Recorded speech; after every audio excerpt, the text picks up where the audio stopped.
So hi everybody, my name is Ursula Philpot. I'm a registered dietitian and today I want to talk you through some tiny changes that you can make to your diet to help alleviate persistent pain. What we have here are some common sweets and treats, some cakes, some biscuits and some sweets commonly that found in the household.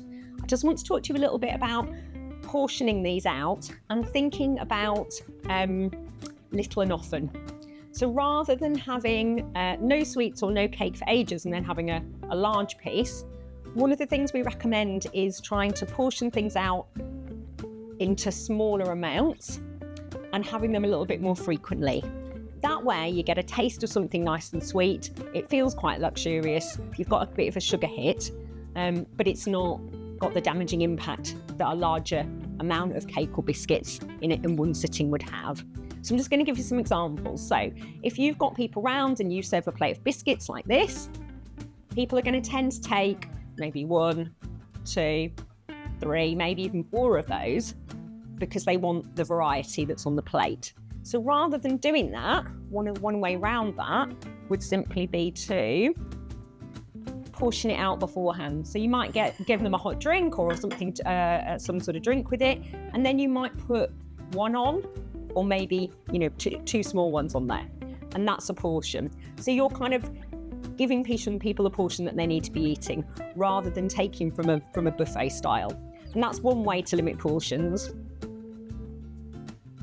Another way, again, might be to, rather than carve a slice, or a large, move that out of the way, rather than having a large slice of cake, something you might find in a cafe, something like that, if you cut the cake into much smaller pieces, you can have them a little bit more often, and you're still getting a high amount of taste, but without necessarily the negative impact of having that cake. So if we cut them into kind of fingers, so if we look at sort of finger, we do 1, 2, 3, and 4, and we put a finger on the side with the drink, and we have that a little bit more often, that seems to be much better than having a large slice of cake in one sitting.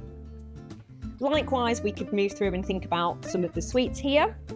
So again, if you've got a presentation with lots of sweets on like this, someone might take 1, 2, 3 of those sweets if you've got a setting like this.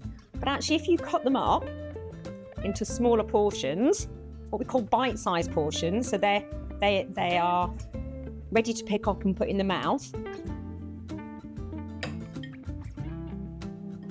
into smaller amounts, you'll tend to find that people take those smaller amounts. So they might take those 3 instead.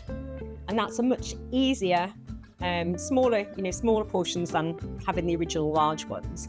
So I guess in summary, what we're saying is, don't go without treats. It's nice to have those social foods, those nice foods or puddings in your life. But if you need to have them, what we would say is make them into smaller portions. Have more little and often than having them in a large chunk. And that's one tiny change that you can make that will help with persistent pain. If you've enjoyed the video today, we have plenty more in the series. These are a series of videos on the Rethinking Pain website and also the Rethinking Pain YouTube channel.